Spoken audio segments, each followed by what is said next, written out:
So not every city in the world lasts forever, even really nice ones. It turns out there are a bunch of cities that were once huge and expensive and are now fully abandoned.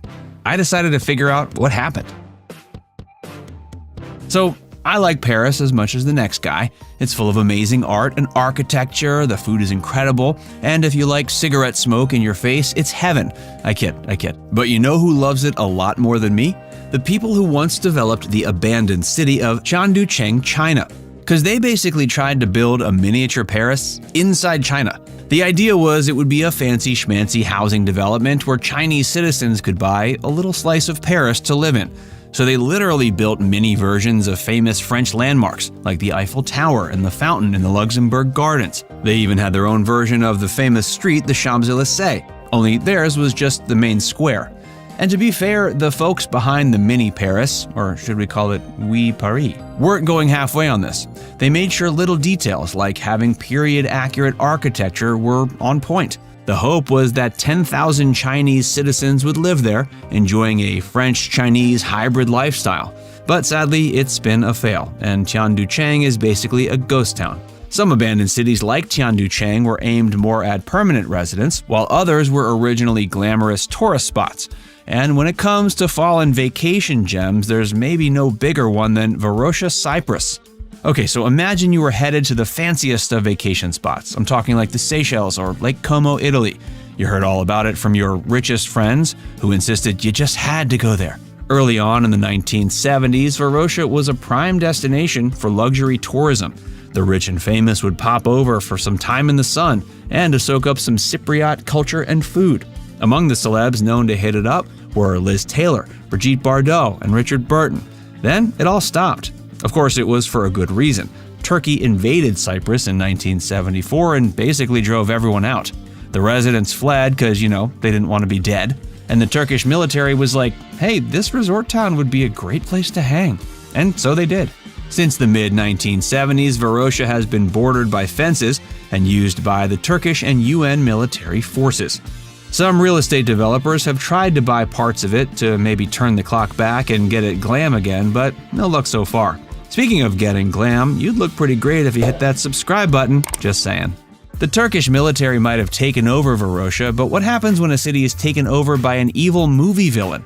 Well, if you've ever seen the James Bond movie Skyfall, you saw a lot of Hashima Island in Japan. When 007 finds the headquarters of the big baddie, Raul Silva, he realizes it's a full-on ghost city. But audiences were pretty surprised to find out later that it wasn't created with CGI effects.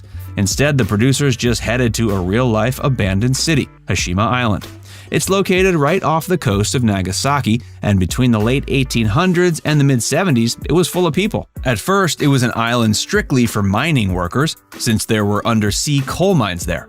But it quickly became a functioning and thriving city. Suddenly, this tiny island was bustling with people, culture, and gorgeous architecture. And with 5,000 residents, it was actually the most densely populated place on the planet. AKA, Hashima was poppin'. You'd think they were mining frickin' diamonds there, but more on a place that did that in a bit.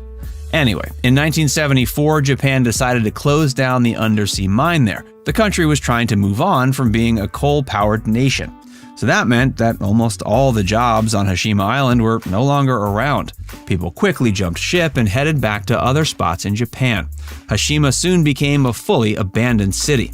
Except for pesky Bond villains. A former republic of the Soviet Union, Turkmenistan has been a country since the early 90s, after the USSR fell.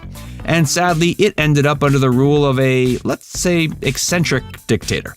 For 15 years, Turkmenistan lived under the regime of a man called Saparmurat Niyazov, but who insisted upon being called Turkmenbashi. And all he asked of the citizens was to be worshipped as if he was a god. Is that so bad? Oh, and he also enacted a number of, if we're being kind, kooky rules, like no beards or gold fillings for cavities. Also, no circuses, and ballet was illegal. And he also changed the names of 2 months to his and his mom's name.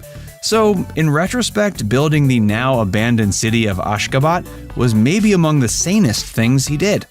His goal was to make it a record-breaking city that would usher in a golden age for the country. and he had a decent start, overseeing the construction of huge skyscrapers.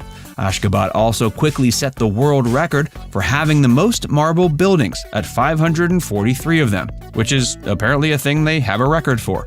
Turkmenbashi also made sure it had the largest Ferris wheel in the world, which is kinda odd for a guy who banned circuses, just saying. Ashgabat had its marble, but Kolmanskap, Namibia had diamonds. And a lot of them. Kolmanskap got a turn-of-the-century glow-up when, in 1908, a worker on the Namibian railways stumbled upon diamonds while at work. At the time, the railway construction was overseen by a German company, since at that point, Namibia was a German colony. And of course, they handsomely rewarded the worker for essentially allowing them to reap millions of dollars. I'm kidding, he literally didn't get a dime for his find. But a sudden and intense rush of diamond miners descended on Kolmanskap, and within 4 years it was suddenly a huge town.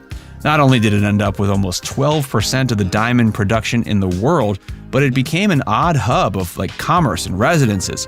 Things got sticky when the local Herero people revolted against the German rule.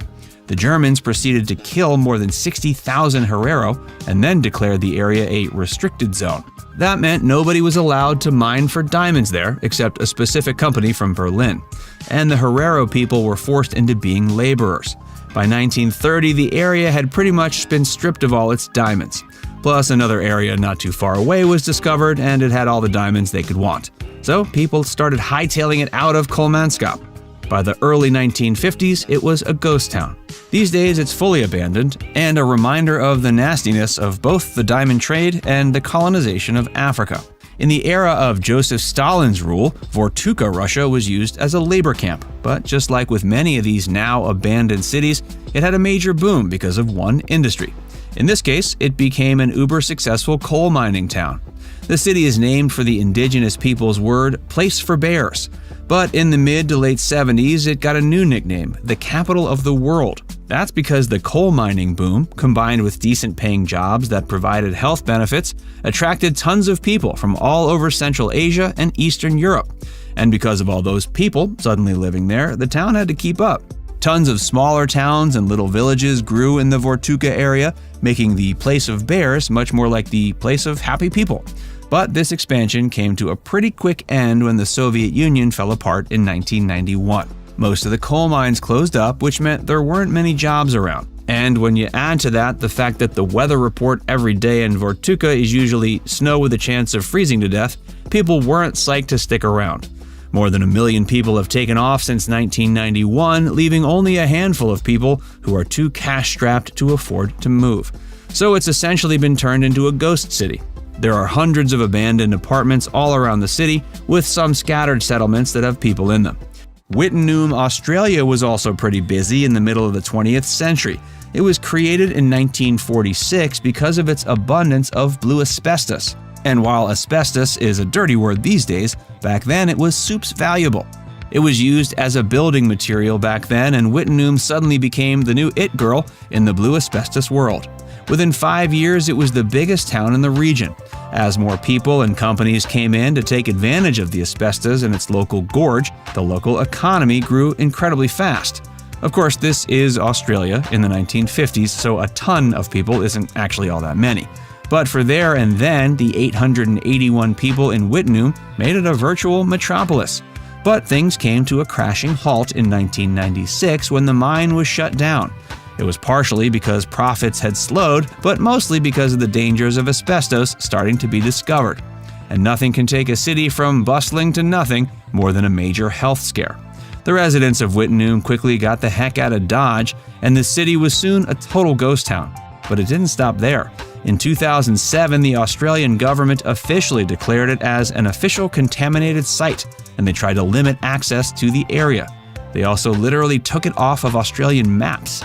As of 2023, there are no people who live in Wittenoom, and the structures that remain are actually scheduled to be demolished ASAP.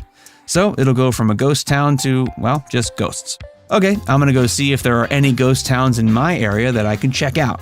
Either that or I'll just look at high-res pics from the comfort of my laptop. And if you know of any other expensive cities that are abandoned now, hit up the comments section.